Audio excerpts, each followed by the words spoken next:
Hey guys, welcome to Fast Keto. I'm your host, Ketogenic Girl.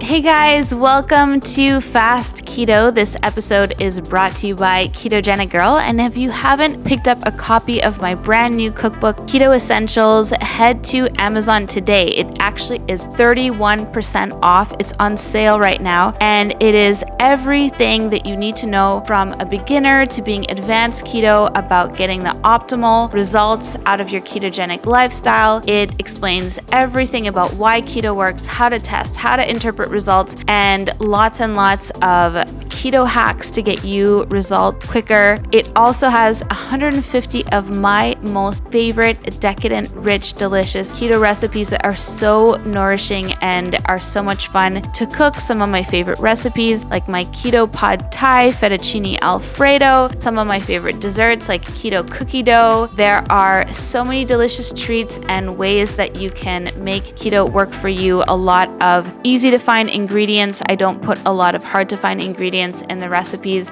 and everything you can find at most supermarkets. I do a lot of traveling and I'm able to make these recipes just with basic ingredients from the store. So lots of delicious, tasty recipes. It's on sale, 31% off. Head to Amazon and look up Keto Essentials and get the cookbook. Leave me a review. I would love to hear what you think, and also tag me if you post any photos of the recipes. It's my favorite thing to see your creations based on my recipes. So that's Keto Essentials on Amazon. Hey guys, thanks for joining me here today. I am so privileged to have Bitten Jonsson joining us today. She is an addiction specialist when it comes to sugar addiction, and I had the honor to get to meet her a couple of months ago in Mallorca at the Keto Ladies event. She is the author of the book Sugar Bomb, which she first wrote in 2004 and has since updated it twice, most recently in 2016, and has a second cookbook coming out this year in 2018. She is an addiction and relapse prevention specialist, originally a registered nurse, a board member of the Food Addiction Institute, and faculty member at InFact. She's one of several experts answering questions on the popular website dietdoctor.com, and she spends most of her time these days training the new generation of sugar addiction counselors. She's such a wealth of knowledge on sugar addiction, having been and having overcome sugar addiction in her own life, and has so many incredible things to share. Everything from what really is happening in the brain, what causes sugar addiction, what causes the behavior, what causes the initial urges for people with sugar binging. She really delves into so much of the neurology behind sugar addiction, and not just, the psychology of it, and what causes us to become addicted to sugar and why it's such a powerful drug, and what she does to help people become free of their addiction to sugar. So she's really an incredibly passionate, amazing, brilliant woman, and I'm so excited to get to have her on the show with us today. I think you'll find that it was such an interesting conversation, and we also got to talk about carnivore keto a little bit at the end, because I've been doing a 7-day trial of carnivore keto myself this week, and it turns out she randomly has been doing it as well. So it was fun to chat with her a little bit about that as well at the end. So please stay tuned, and I hope that you enjoy this episode with Bitten Jonsson.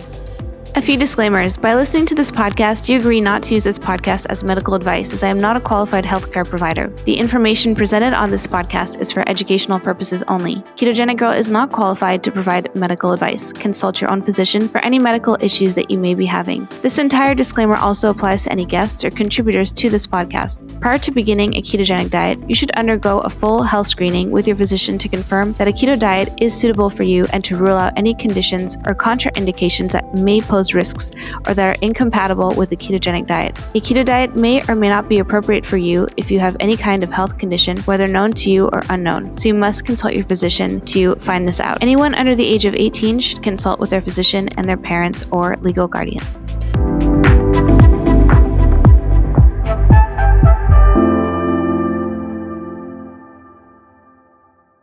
Hi, Bitten. Hi, Vanessa.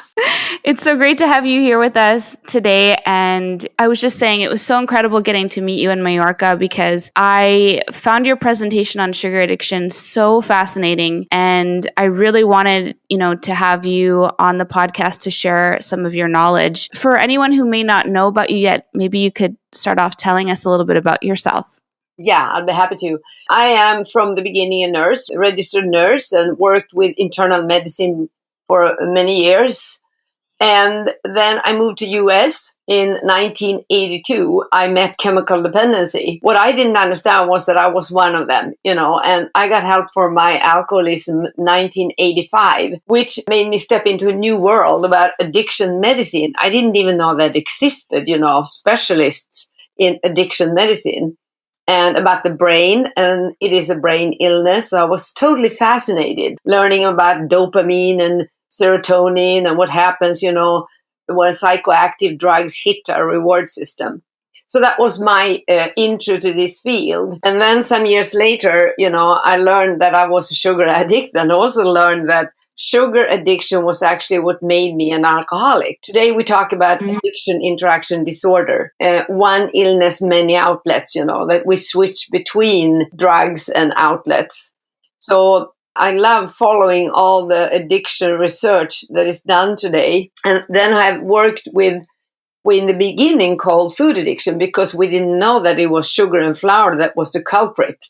It's going to be 25 years this fall. That was my first intro to this field. And then I'm also very interested in integrative functional medicine and orthomolecular medicine. So I have studied that a lot, and then developed a holistic treatment model for sugar flour addiction. And today I train the next generation specialists. And I love that.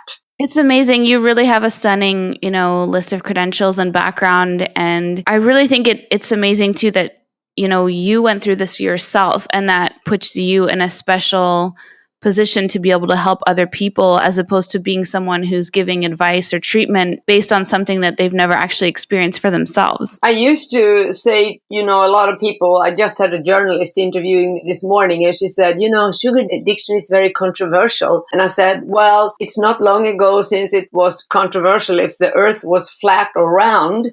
I was joking. What I mean with that is you need to understand that you have to listen to people that have insights, not only opinion.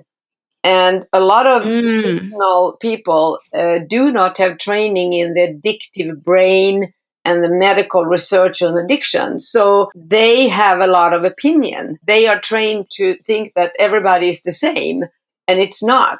So if somebody thinks they have an addiction, they have to talk to a trained professional. I used to joke and say you should not go to the gynecologist if you've broken your leg. Go to the institution.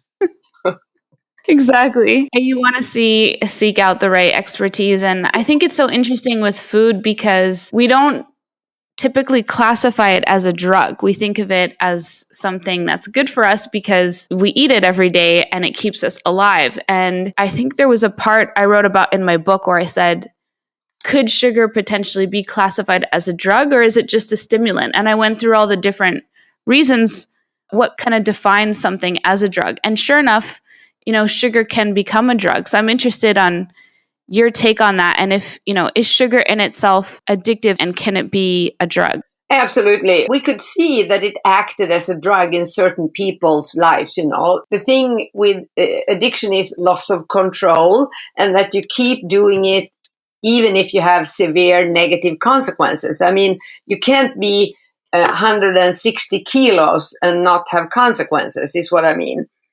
Somebody that is very overweight or very sick from it, diabetes type 2, have to amputate. I mean, you and I could go on and on about consequences. So we knew that something was, it looked like a drug because people could not just get off it. And today there is research done that shows that sugar will increase the outflow of dopamine, basically, and also other neurotransmitters. So what is happening is that some people have a more sensitive reward system and react to this. But it is no doubt in our mind today that sugar and flour, starch, that becomes sugar once you chew it even, will act as a psychoactive drug in some people's brains. So it's not everyone, it's specific people and the way their neurology is? The way their sensitivity is in the reward system. And one of the big things that I like to teach is that you can divide people into 3 groups. I mean, like my co-author to my book, Pia, she's a normie. She has normal use. I mean, she could eat a small size of some chocolate or a little piece of bread, or she could eat any one of those products in very small amounts and feel very satisfied. Nothing is, there is no bells going off in her brain. And actually, she rather have a green apple than chocolate, which I think is really weird, but But anyway, for her, those products are not doing anything in her brain, so she won't go back for more. She doesn't lose control. Then you have the second group of people, what we call the harmful users. They have more of a lifestyle. Among them, you can see the comfort eater, emotional eaters, people that are, have a lifestyle where they are very much into diet and training and exercise, or the latest baking book, they are sort of in their lifestyle, food is very important, or they have no knowledge what is good food. They think, it can't be dangerous to eat junk food, and so forth. So they have a more harmful use. They can eat too much. They can get negative consequences. But if you study them closer, you're going to see that they do not have the criteria for addiction, the loss of control, the severe negative consequences, the inability to stop once you're going. So there is basically 3 groups. And the third group, the one that I work with, they are the people that usually become addicted as young children. When we do the screening and mapping on them, and we look for the first addictive criteria sign, the symptom, we see that most of them have 1 to 3 symptoms around 5 years of age. But of course, they do not have the severe consequences until they get much older. But we see that already as children, they are drawn to these products. And I've had so many parents tell me things like, we have 3 kids, and 2 of my kids, they just eat the normal food. They're not obsessing with sugar or sweets or, stuff like that. But one of my children is totally obsessed. She or he can steal it, do anything to get it. And that's so very early you can see the tendency that somebody have this addictive brain, or the longing for, or the loss of control over once they get it, They don't want to eat the regular food. They want the sweets. I definitely can identify with that myself. I was a candy addict at a really young age. Yeah. My best friend, who I was talking about, I've known for over 30 years, she had a lot of junk food and candy in her house. Yeah. And she was able to just have it around her. Whereas we didn't have any of that stuff in our house. And then when I would go over to her house, I was like, oh, I just can't wait to eat all this candy and stuff. Yeah. But when you think about raising children, I know you mentioned in your presentation about how one of the things I agonize over is how do you keep sugar away from children so that they don't get it too young and it influences brain development. But you can't also live in a way where you're constantly helicoptering around your child, preventing them from eating any sugar anytime, right? Just letting them be a kid. No, you can't. But thank God today we have a lot more knowledge. And, I think one of the things you need to know about children and their brain is that they need a lot of good fat so that they are satisfied, Right. You should not deprive them of fat. I think that the fat phobia we have had now for years is very dangerous to children's brain development. So introducing good food, because when I grew up, I'm 66 this year, and when I grew up, there were no baby food, or there were not a lot of candy or goods. We had cinnamon buns, cookies, and very, very rare we could get the soda or chocolate. And of course, I loved it. And in my home, we had a jar with sugar. And Mom was, she didn't let us take it ourselves. She gave just a little bit on our porridge or, yogurt or whatever. And today, people do not have the sugar jar in their home, and they should start thinking why that is. It's because they buy the food that have tremendous amount of sugar in it. So you can do things without sugar. I mean, it's just teaching your children, slowly adapting them back, that not everything should be horribly sweet or have to be pre-made, refined products. And I have lots of my clients that have changed the lifestyle for themselves, and they give their kids the same food.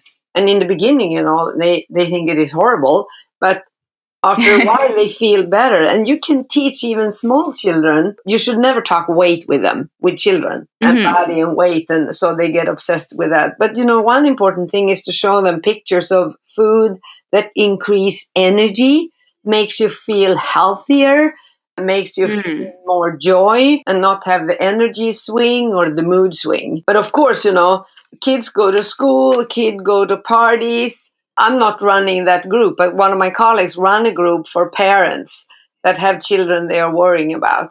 And they talk a lot about prevention, to have a good meal before you let the kids off to a party, for instance, so they don't go there hungry. And then, the stuff doesn't make too much damage.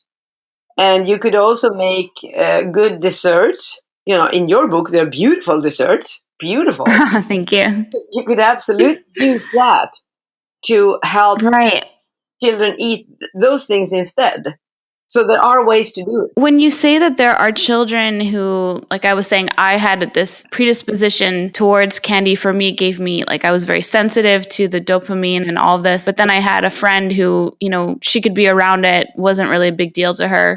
Yeah. What is it that makes someone more sensitive maybe to sugar and to that, neural pathway or that can be created from it? If you had asked me 15 years ago, I would say that it's probably only genetic. The sensitivity is genetic. And part of it is that some people are more sensitive, others not. I also think that, some people have more genetic sensitivity, but the exposure is less. And for some, there's the other way around. But today, we do talk a lot about if all the processed food and also the high fructose corn syrup could play havoc with your metabolism. If you get it a lot when you're a child, if that could create addiction, we don't know. But it is possible because it's a very potent sugar, the gluten that's in everything, Could it be in the way that the microbiome gets hurt somehow or destroyed? Due to that, people could react to sugar and flour in a more destructive way. We don't know. I think there'd be a lot of research done in this field. Yes, and I have heard and read that if your gut microbiome is not being well taken care of and healthy and nourished, that you can have a lot of cravings for sugar and flour. Is that correct? Absolutely. And also, what you also could have is it's impossible to lose weight. If you have a certain bacteria flora, even if you eat correct, you go on to keto or low carb, some people do not lose weight. And we think that is due to a very, very destroyed microbiome. And that's why I've trained my counselors, and I used to work with that myself. I don't take clients today so much, very little. But, we work with something called biochemical repair, which I think is extremely important. Because once somebody come to me and have, been binging and eating a lot of junk food, and they are really depressed and mood swings and blood sugar swings and energy swings, they don't have the mental horsepower to really get back up on the horse. And so we used to say that we need to correct all those biochemical imbalances. We work with amino acids, we work with the microbiome, we strengthen the thyroid, we strengthen the adrenal glands, the whole body. In order for somebody this is a very important field, for somebody to get the strength they need to change lifestyle, to keep sticking to eating like this and have energy and happiness and feel good about it, And that could take 12 to 18 months. So that's tough to repair if somebody's biochemistry is very broken. And of course, if they would find your site and you have an addict, they would just go in and start trying to eat and live like you recommend, and they do have a very broken biochemistry and they don't know about it, they will probably fail. Of course, either think that I am a shitty person, I am so miserable, I cannot, do anything, everybody else is good at this, but I'm bad. Instead of thinking, Right. wait a minute, I might need more tools, which is my purpose to help people see. It's so, so important for the methodology to be about healing the body and restoring homeostasis and all of that. My focus is more on health and weight loss, but you get the weight loss because you have restored your body to homeostasis. So it's like all the negative things kind of fall away once you just focus on health first. And it sounds like a similar approach to the addiction, is sometimes also a symptom just of the body being out of homeostasis and on a biochemical level. Exactly. That's a very good word. I even used to take it this far when we have 2 close support groups, one in Swedish and one in English, where we support people to start this process, to change their life and stick to it, which is the tricky thing, to avoid the relapses. And we used to say that we do not obsess about weight and body. We don't talk about that. We talk about learning how to eat right, because loss of weight, if that's what you need, is tremendous good side effect of a good treatment. Right. Yeah, we call it a good side effect. Yeah. Right. Now, what are some of the statistics on how many, say, Americans are affected by sugar addiction, if you have anything like that? Well, there is no really good studies that I've seen, but when there are some experts, I don't remember all their names, but I know I had the slide somewhere with 3 experts in US viewing this and saying that probably about 50% of the Americans today are sugar addicted. But that is not a number we can look at in a study or something. But that's what they say after working with it for years. And in Sweden, I would probably say that 35% is sugar addicted of the Swedes today. So about a third, I would say. And I'm not sure how it looks in other countries. I would think that England is 35, 42 or something like that. Basically, US is probably the worst because they have the most sugar in everything. And also they drink a lot of soda. Still, in Sweden, soda is for parties. And we drink, water and milk. We drink coffee or tea, black. Usually when you go visit somebody here, you get a cup of coffee or tea. I know the American way, you stick a soda in somebody's hand, and diet soda don't work on my clients. The sweet taste will trigger craving for more sweet. Yes. And it's also a chemistry. We used to joke and say it's a chemical shitstorm. So, Oh, it is. It is. I mean, I not only does it affect the gut microbiome negatively, but I've done lots of posts about this, and it actually makes your cravings worse. Absolutely. In some ways, if it's a non-caloric sweetened soda, because your body thinks you're getting glucose coming from tasting the sweet, and then you have insulin release and it clears the bloodstream, and then your blood sugar drops, and then your body screams for sugar so that you can get it back up. And I mean, you couldn't have planned out a worse, beverage for someone to have if they're trying to, get rid of cravings or addiction. I mean, yeah. We talk about cue-induced craving and stress-induced craving. The cue-induced craving is, of course, when you feel the smell, when you hear somebody, opening a package, or you see something like a commercial. What we know, too, is that the craving can start from seeing something on TV.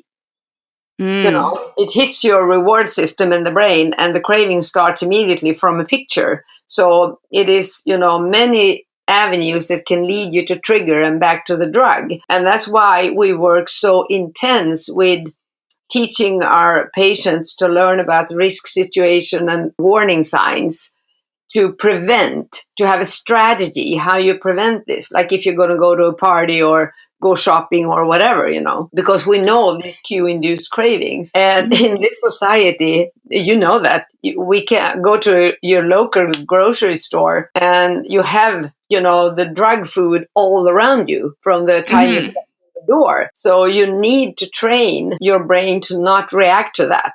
Otherwise, you're going to be a victim of all this junk food all around you.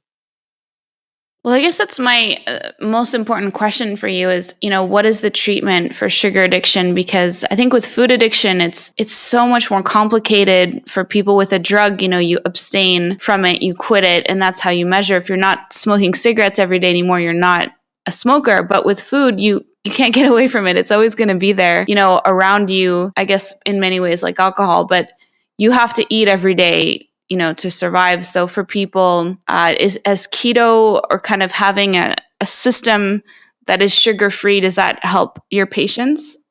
It's the most important thing, Vanessa, and I'm happy that you raised this question, because with alcohol or opiates or any other, drugs in that way, pills or whatever, street drugs, once you get off it, you get off it. You don't have to be around it, but you cannot avoid food. So that's why it is so important for us to work on trigger foods. We look at what type of foods do you have to take away? And it is like with alcohol, it is zero tolerance. You cannot have a little bit of something in your food plan, because that's going to trigger you one day, and usually it creeps up on you. So you can have a little bit today and you think, oh, thank you, I'm safe. And then you have a little bit more tomorrow. And then before you know it, you have chocolate sauce up to your hips, basically.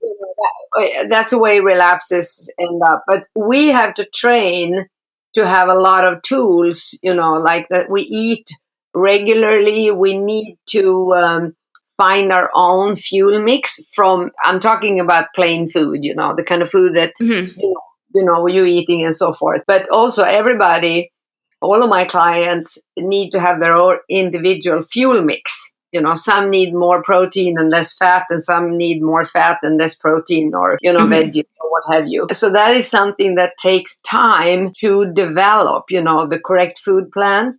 And then, of course, you need to have a lot of other things in store. I work a lot with breathing exercise, which is a beautiful tool for curbing cravings. Well, there is a website called consciousbreathing.com.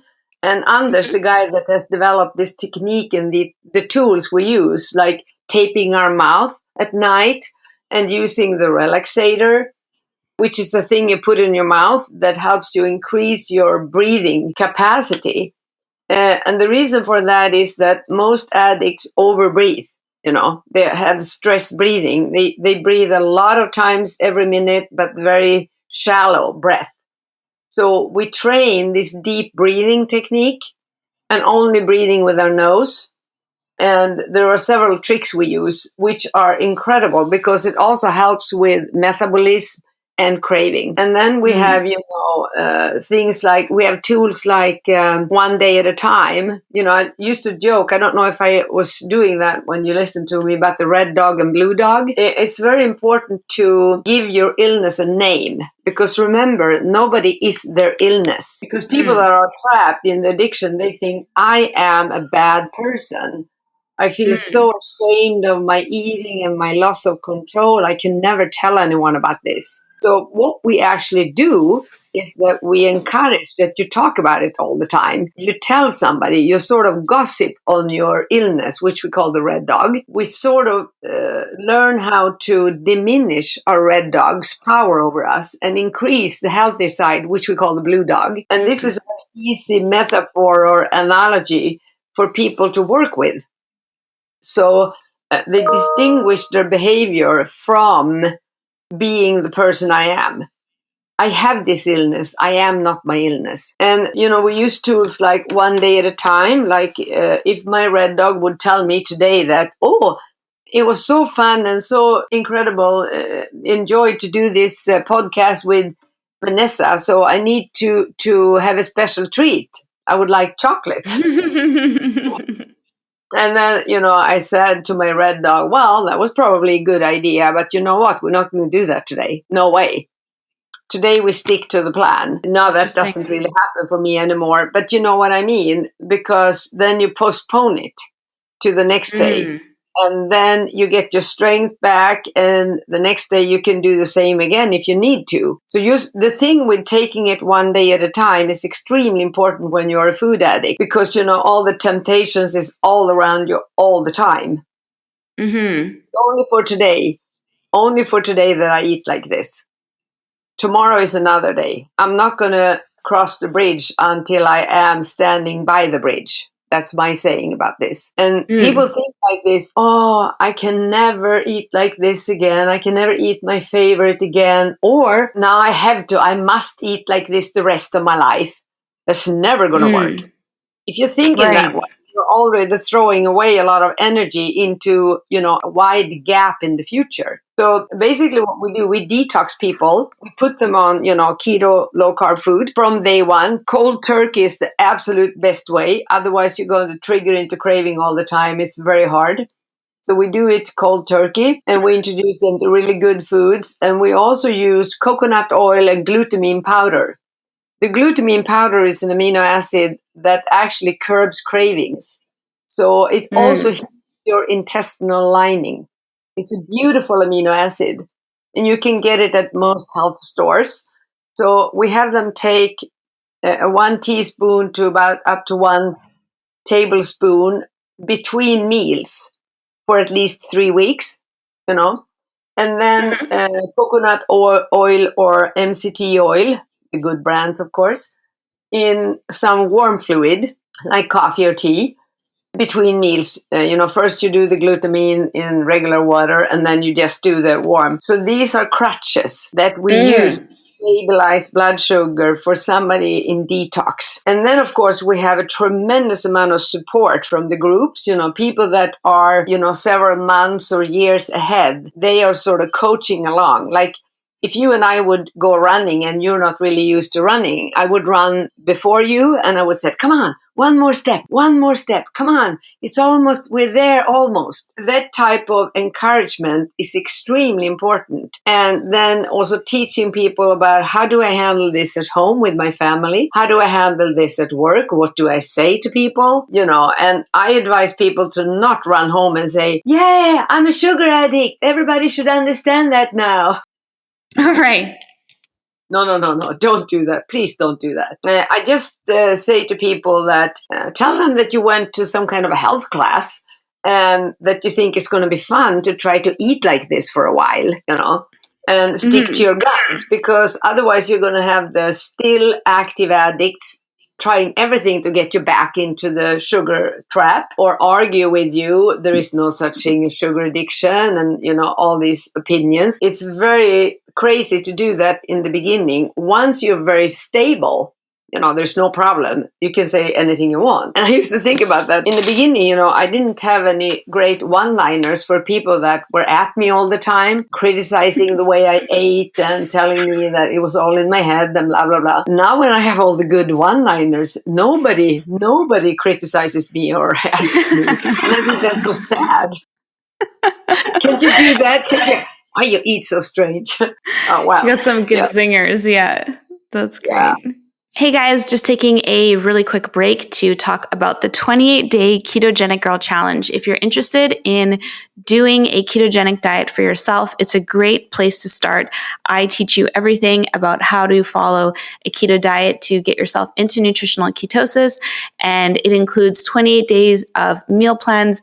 It comes with weekly shopping lists, how to interpret results, how to test yourself, a complete guide to getting started on keto. If you've been keto for a while and you're just not getting the results that you want to in terms of your health or fat loss, or you are brand new to keto, the 28-day challenge is a great option because it also comes with my free coaching and support in our members Facebook group, and you can post any questions that you have about the meal plans, about keto, and I am there supporting you. We have an amazing community in our group. I like to call it the happiest place on earth because everybody in there is so excited about following keto, about having found something that really works well for them. And everyone in there is just so kind, caring, generous and supportive, and it's a really fun place to be and hang out. So if you'd like more info on it, you can find it at ketogenicgirl.com, and it's the 28-day Ketogenic Girl Challenge. And now back to our interview. I think that's a really great point. I love the idea of having the red dog and the blue dog and kind of disassociating, the behavior from identifying with it, which can cause a lot of shameful feelings with people, which just perpetuates the need to kind of use addiction for numbing or for whatever, Exactly. outlet it is for them. Yeah, well, the important thing is that, people, the drug makes some people high depending on which biochemistry you have, or the same drug makes people numb. But the thing is that addiction has its own life. The drug will take over even if you feel great. So, it has its own propriety. I mean, its own, you don't even have to feel that you want to use it for something. You still want to use it. You see what I mean? Mm-hmm. Out of habit. Well, no, because you don't like to feel hangover. Mm-hmm. Once it goes out of your system, you need more to keep it up. And because part of your brain loves it, loves the effect of it. A lot of people think that it's because I feel bad that I want to use. That is a myth. You can feel perfectly happy and content. The drug can still talk to you. That's very important to understand. I couldn't agree with that more. And I think that sometimes people get too caught up in trying to figure out, I feel bad and this is why I do it. And then letting yourself go into those patterns because, I have these psychological issues or I have this pain, whatever that I'm using this for. But what I really like about your approach is that you look at it from a perspective more of the actual neurochemistry and biochemistry. And I think it's really important for people to realize there's all these other things at play as well. And, there's also just our ancestral kind of animal brain that, like you said, you see a picture, an ad for a sugary or highly refined flour product, and your primal brain lights up because of survival instincts. So, we have our biology and our biochemistry, and psychology might be tied into it as well. But there's these different aspects that you can differentiate that can, help people, especially with not identifying with the behavior. It's very easy for somebody to get stuck in the analysis rut. They can analysis for years and years and go into therapy for years, but they never quit the drug. Right. And I work the total opposite. I quit the drug first because the drug is psychoactive. So it's a poison that will ruin you. And I have done enough interviews, assessment, diagnostic, for so many years that it's very obvious. The drugs comes first, and then comes the psychological consequences from the drug, from ruining the brain and the energy patterns. So that's very important to understand. And my clients feel a tremendous relief when they understand this. So we say, analysis creates paralysis. Yes. You get stuck in a rut and you walk around and you don't know what to do. Instead of quit the drug, heal the brain, heal the body, and then get your energy back. And of course, for many of us, there are issues that we haven't dealt with because we were trapped in the drug. So that we need to relearn or address or work with. But, most of our clients don't eat for a reason. Well, actually, they eat on top of problems that are created by the drug in the first place. You see what I mean? Right. Yes. Yeah. And that's hysterical, And when people really understand this, I draw pictures when I teach my clients and see, here's the problem and here's the consequences. And you have been for years running around trying to fix the consequences, but you never fixed the drug problem. Mm-hmm. How do you feel about that? And they start crying and said, God, you're right. This hits me in my stomach. Now I understand. And then they can start working a totally different approach. So, and this is what happens when you take away the drug first. So no recovery can work unless you take away the drug first. And then we start working with the healing process. I think that's brilliant. And I mean, I never went through any kind of rehab process or anything for myself being a candy addict for many years. I can definitely see the patterns that I had. And for me, it was just always cold turkey, and then going off sugar 10 years ago, but then I still had the artificial sweeteners and I had to give those up. And then a year ago, this May, I gave up the natural sweeteners, which I like to talk about because for me, I had to do exactly what you said. It was just as hard as giving up sugar.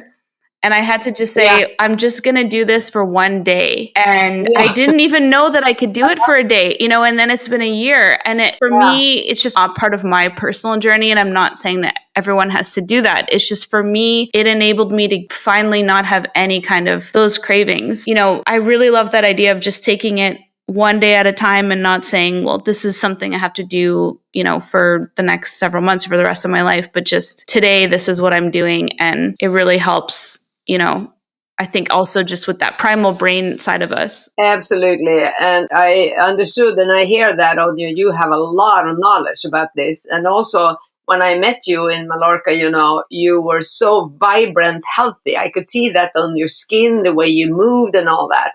And this is what so many can achieve if we learn to do it this way. So there is, a tremendous amount of knowledge that we have to share and combine to share about these things and help people to be free. That's basically what it's all about. Yes. I'm really interested in what you were saying when we were first chatting. You mentioned your work with a diet doctor, and we were talking about how excellent they were and how you wanted them to also be able to understand addiction, because if someone is suffering from or has sugar or flour addiction and they hear about keto and they want to do it as a way to help get away from the sugar, there's a specific way of doing it. And if you just try to do keto kind of on its own, that you could be setting yourself up to fail. I found that really, really interesting, that I think people would benefit from knowing more about. Well, yeah. And, one of the things that I feel very important to give to my patients is knowledge about the brain, about the reptilian brain, the reward system, the limbic brain, and our feeling brain, and the neocortex, our thinking brain. And when you're an addict, these do not cooperate.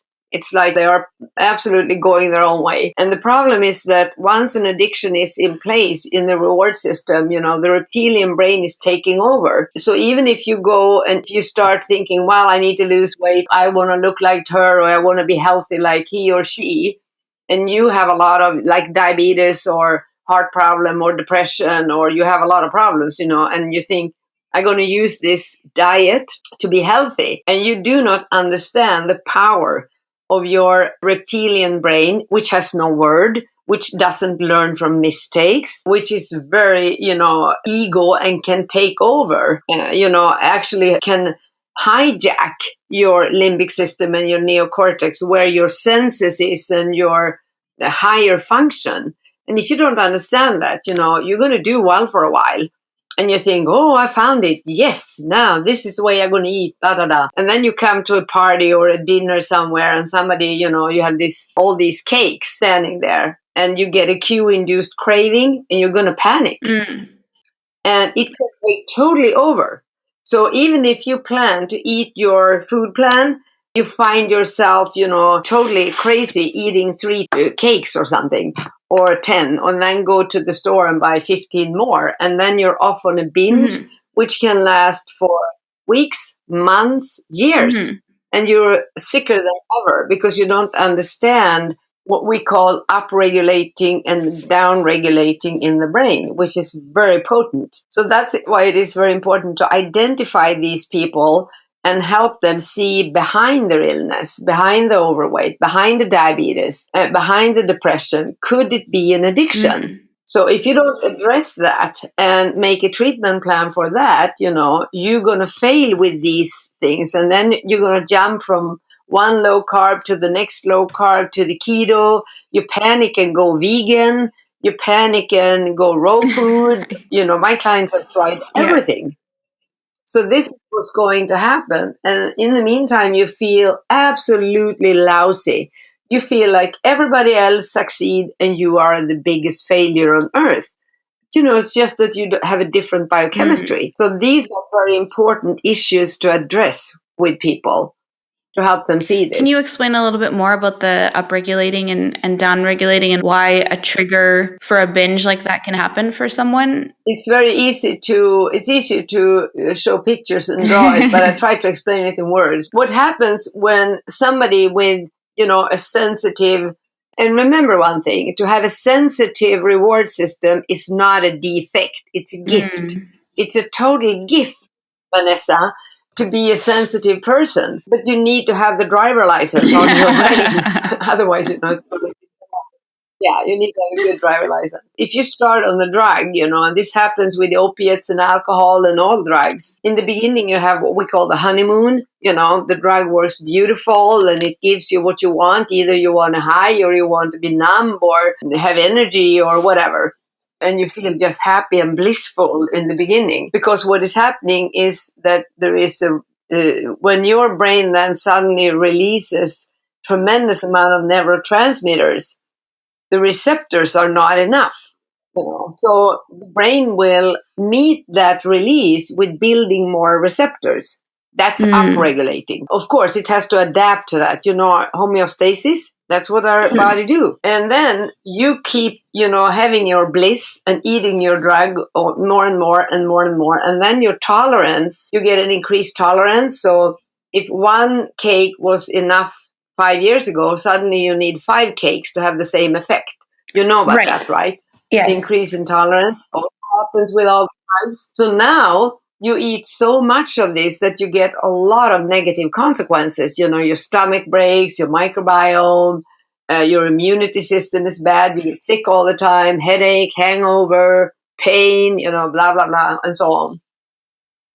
So, but you're still eating because, you're addicted and your reptilian brain and reward system is driving this process. So anyway, what's happening now is that the neurotransmitter start to be depleted because these people don't eat the good food needed for the methylation process, the body's capacity to make neurotransmitter from the food you eat. And usually they don't eat a lot of good food anyway. So anyway, now we start to have a lack of neurotransmitter and we start feeling miserable, mood swings, anger, irritation, depression, diabetes, overweight. Our body is just starting to go haywire. And then what the brain is going to say, oh my goodness, now we don't have enough neurotransmitter. So, okay, we have to shut off some of those receptors, because this has to be homeostasis. So now it's going to shut down, but it doesn't take them away. It's like they are scars, or just plugged, these receptors, and we have very little neurotransmitters. And now comes the real illness, the deep depression or suicidal thoughts or severe overweight or very severe diabetes or a lot of severe consequences will come in this late stage. So if you go into treatment here, that's when it takes 12 to 18 months to really restore. I will just point out, you don't feel miserable all that time. You're going to start feeling pretty much better after about 3 weeks, so that's fine. But it's still time to heal. And you need, of course, to eat a lot of fish oil and, good food, a lot of good food to restore this, and amino acid and so forth. But here's the important thing. The downregulated, blocked receptors, if they see the drug or if you take one bite, they can fly open. Here is where the relapse comes. Now you get a craving that is 10 times worse than it was in the beginning. You see what I mean? That explains a lot about certain patterns that I see with, people that I work with. Yeah. So that's why we say that one bite is too much and 1,000 is never enough. Wow. That's very succinct. Yeah, exactly. This is a progressive disease, so every relapse gets worse. That's why we work so hard to prevent relapse, because we don't know if it's going to be your last binge and then you never get off it again. Right.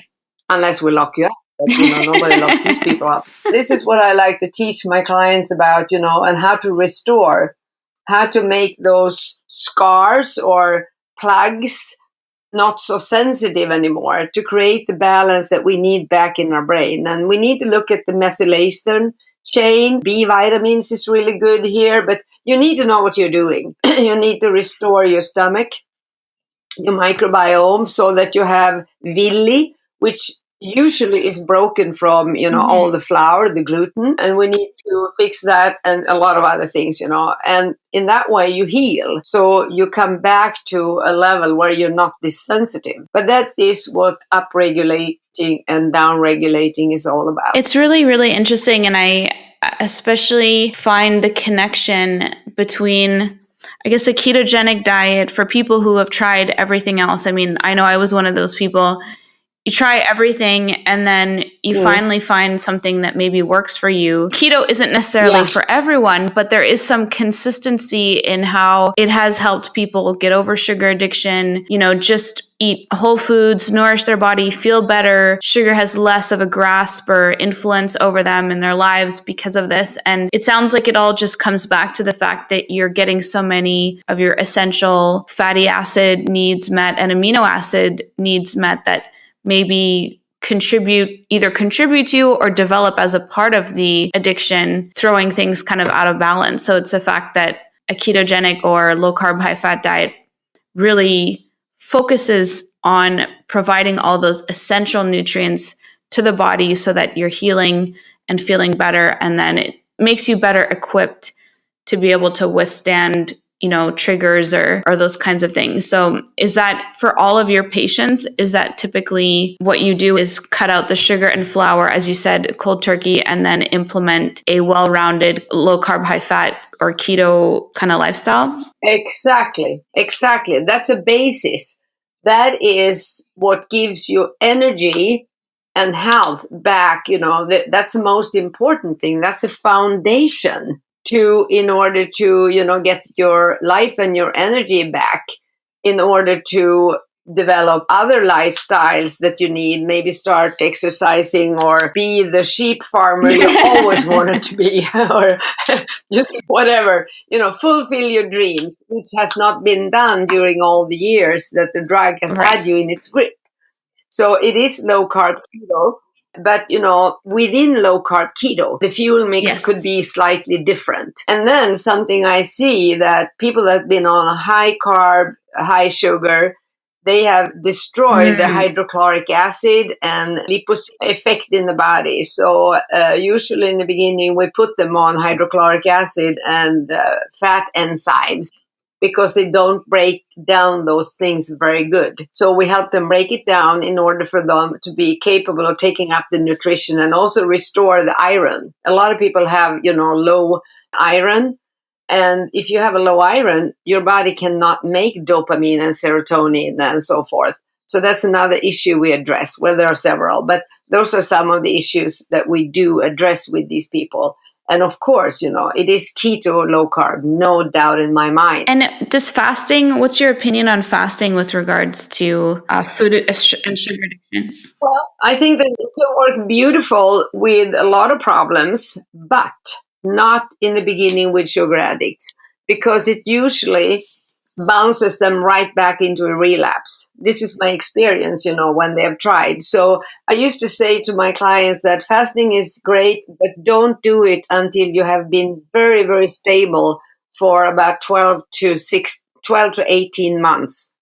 If you can be really stable in your food plan for that time, you could do skip breakfast or something, but no heavy fasting, because what I see is that they relapse right and left, and that's very hard to climb back up on. Since our brain is more sensitive, blood sugar swings is not the only problem for us. It's also about neurotransmitters and the brain. So that can really be very tough for somebody. I always advise against it and said, come back when you have been drug-free for quite a while, and I'll help you to adapt. It's such a good point also, just because if you think of that primal brain that we have, what happens in times of food scarcity and how that can contribute to binging because there's so much restriction. It's the same with someone who's been dieting since they were 12 years old. You have these cycles of restriction all the time, and it can lead and contribute to binges, like you're saying, because the primal brain just says we're starving and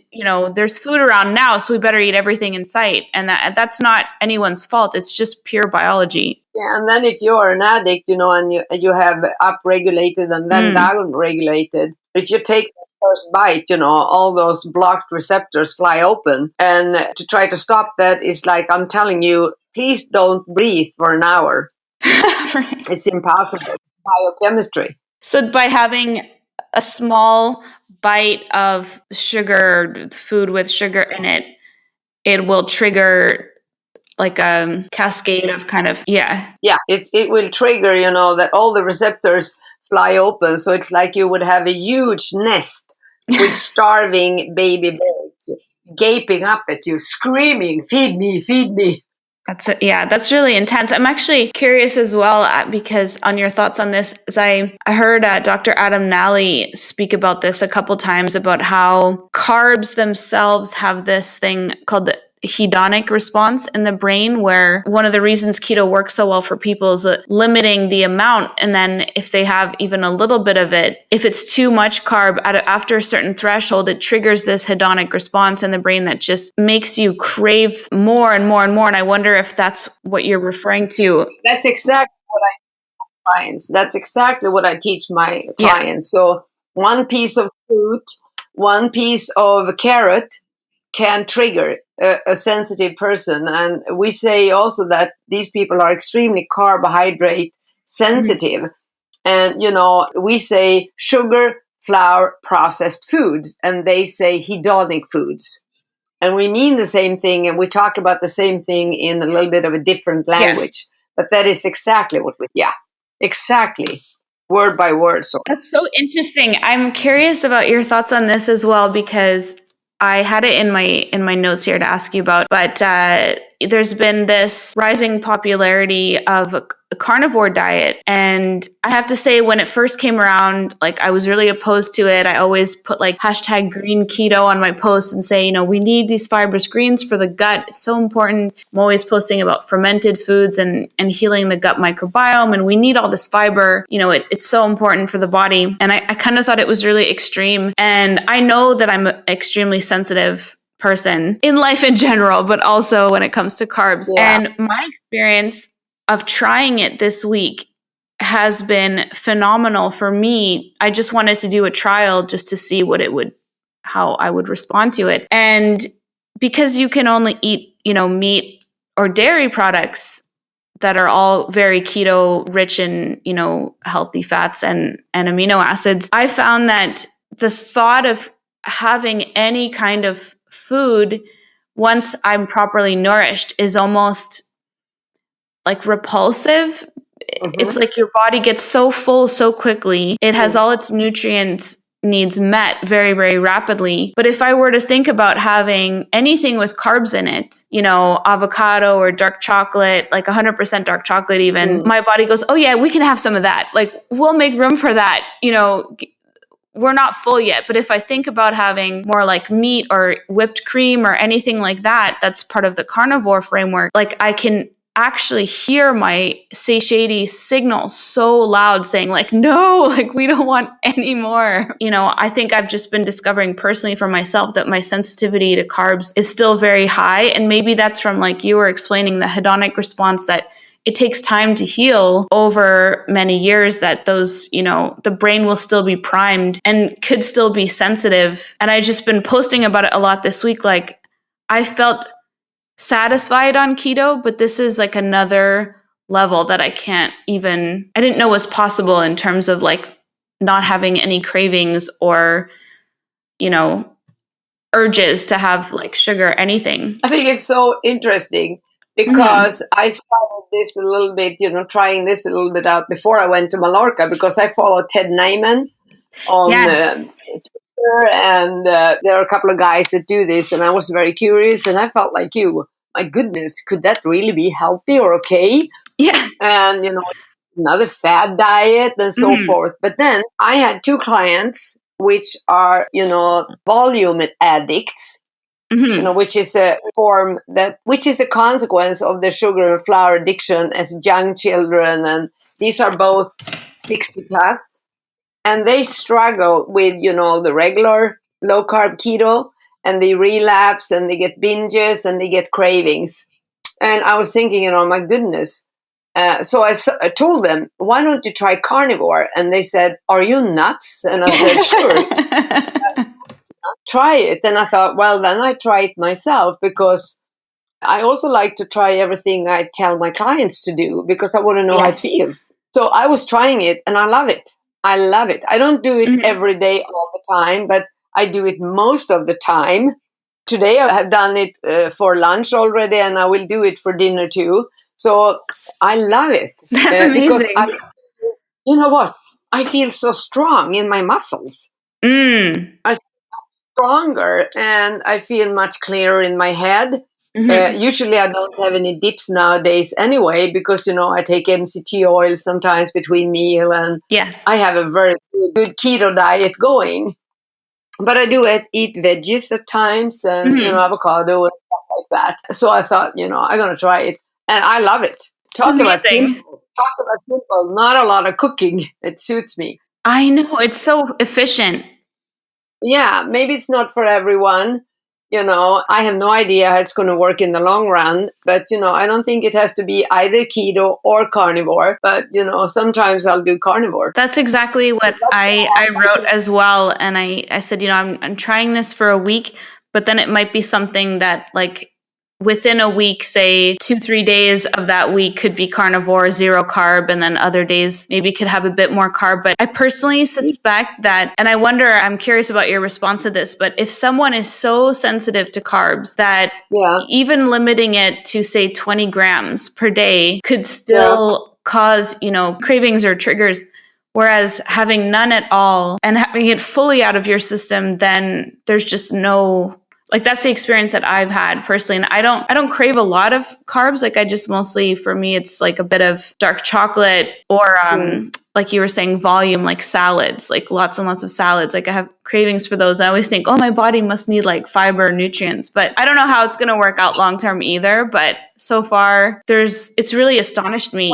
Well, I think that there are, some of my clients also have, cravings due to stress, other factors of stress, like they have sleep disturbances, they have pain, they're all maybe have fibromyalgia or arthritis, or, stuff like that. So I think that you can get cravings from these things too. Oh, interesting. But I think you could diminish it. You could lower it even, one notch lower, so that, you could develop better strategies to counteract, all the cravings that can come, and cravings from all kinds of, when you get a flu or you name it. But anyway, I think that there is a lot to start looking at in that way, and see if periods of carnivore could help some people, take the next step. So I'm very interested in working with that. Yeah, myself as well. Yeah, and I don't think, it's the same with everything. I mean, our body changes, the weather changes, everything changes. Nothing is static. So I'm thinking, well, if they feel good, do that for a while, and then we might do an adjustment. We could add some more, that type of thing. I don't think, your food plan should be static. Right. But within the right, I mean, if you look at, the sort of shopping list we advise, it is low carb keto. But not everybody can handle everything. Some of my people cannot have like whipped cream or yogurt or stuff like that. It triggers them. But usually, the most people can eat butter. Right. Yeah. So you have to. That is what I'm talking about when I talk about helping somebody to adapt into their customized, fuel mix. Yes. I think that's a very important word to use. How's your fuel mix? And I'm sure, you are so much younger than me, and your body can handle foods that mine can't. So we cannot swap food plans. Right. I don't think that would be a good idea. Well, I don't know. It sounds like we're due for a carnivore keto dinner. It sounds like it would work for both of us. I find it really interesting that the inflammation could cause cravings. Yeah. And I also think there is two things. I think there is things that can increase inflammation, but I also think that once you are stabilized and you have a very low insulin production, your body heats much faster, and pain goes away and swelling goes away. But even small amounts of carbs can increase insulin, and insulin will immediately start that inflammatory process. And then gluten in itself is high inflammatory. And usually when we travel, at least when I am at airports and everywhere, even if I eat as best as I can within my form, I will get some vegetable oil, which I don't like. And I can have a little bit of nuts sometimes because I'm starving and I have to wait for dinner. Otherwise, there's only junk to eat. And that can be enough to trigger my joints too. The vegetable oils. So I think it is, once you're really clean, even small amounts can trigger your body because your body have this memory of how it was. Sort of the same thing like with the baby birds, in your brain that cause, I think it's the same here. And our body's telling us that, oh, don't put that shit back in my life. Right. I was eating some canola oil. It was organic and it was so beautiful. But I felt this swelling in my joints, for 2 days after. Yeah. Yes, that's happened to me with mayonnaise. Yeah, exactly. One I think really important question I want to ask you about is if someone is using sugar or food as a way to escape or numb or get a high from negative feelings, as a part of your process, what do you find is the most effective way for people to process their negative feelings? Is it like observing them or journaling or feeling them in the body? Are there specific tactics? I know you mentioned the breathing, but maybe there are some kind of techniques or things that you like to use with people to help them deal with negative feelings in their lives instead of turning to, sugar or food. Well, we use a lot of 12-step work, and Alcoholics Anonymous 12-step work, how you stay away from a drug one day at a time, and you work on healing by doing good things like, feeding your blue dog. But most important thing is to talk about, to share with somebody else. So we talk about a lot about how thoughts creates feelings that create urges that creates behavior. So when you work with addiction, you can't start with analyzing your thoughts or your feelings. You have to start from the other way around. You start changing behavior, which will actually change your urges, and that will change your feelings, and that will change your thoughts. So suddenly you start seeing what is false feelings and what is true feelings. And if you have a trauma or, PTSD or something that you need to work at, we recommend that you go and work with professionals that understand addiction. They can help you sort things out and deal with this. But the most efficient thing that I've found is to share in groups. That is much more efficient than one-to-one. So that's why we advise people to go to support groups and check for ones that have a lot of recovery. And journaling is beautiful. And if you need to go and see a therapist, that's, just because you're doing this work doesn't mean that you don't have to do a parallel work process. But you should be very stable with your food first before you go to therapy, due to the fact that therapy can actually trigger you into a relapse. And then you're back at, square one again and have to start all over. And that's tough. So that's what I advise people to do. Journaling and talking about it, sharing it with somebody else. There is a tremendous relief in talking to somebody that will look at you with so much love in their eyes and say, well, I understand that this was tough for you and that was hard. And, do you need me to support you in any other way? Absolutely beautiful. Oh, I love that. Now, if someone is sort of new to all of this keto and sugar addiction, what are some, I guess, like top 3 tips you would give them? Well, to start reading about, the addicted brain and sugar addiction. And my colleague, David, whom I have tutored for a while now, he has a site called triggerfreenutrition.com, because my website, I work so much that I never have time to translate it. I go nuts over that.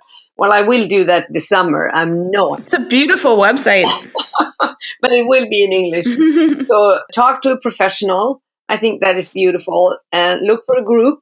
You can start joining Sugar Bomb in your brain, the group we have, the closed group we have on Facebook, because there you find a lot of newbies that are new to keto and this world, and they can coach you along and help you start taking the first steps, in order to detox. How do you do it?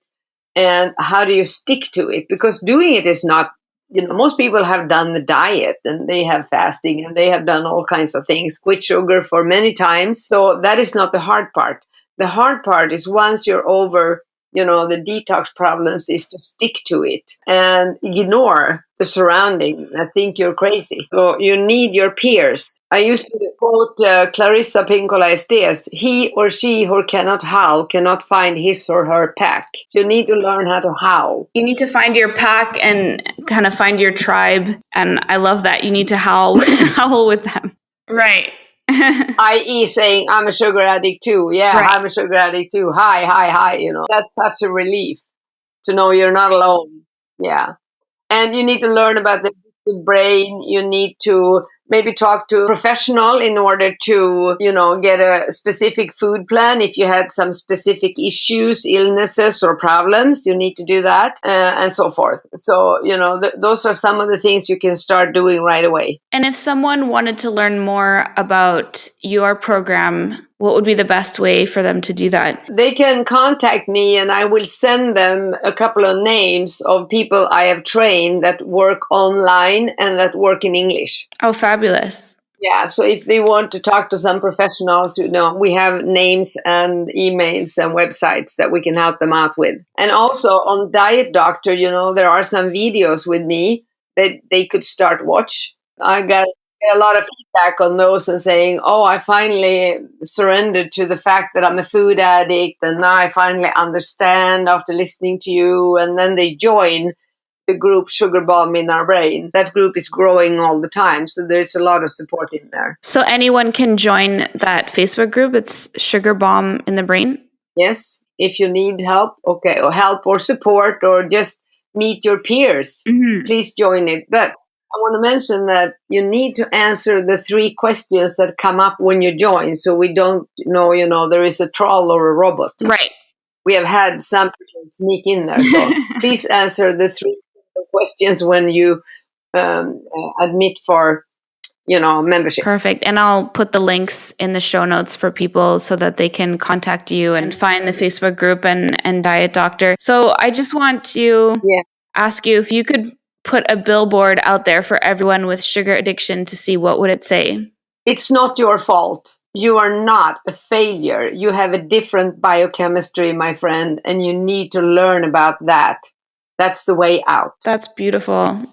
I've been reading a lot of books by Brené Brown. Yeah, yes, I love her. Recently, yeah, I had my friend Suzanne Ryan, who I had on the podcast. She loves her and turned me on to her. And her work about shame and all of that is just fascinating. I know. It's really interesting. I work with the biggest expert in Sweden on shame. He is a psychotherapist, and he wrote a book many years ago because I nagged him to do that about shame. We have done process groups for many, many years. So I love working with Göran. He is absolutely beautiful. And I hope that his book, which my patients love, will be in English one day.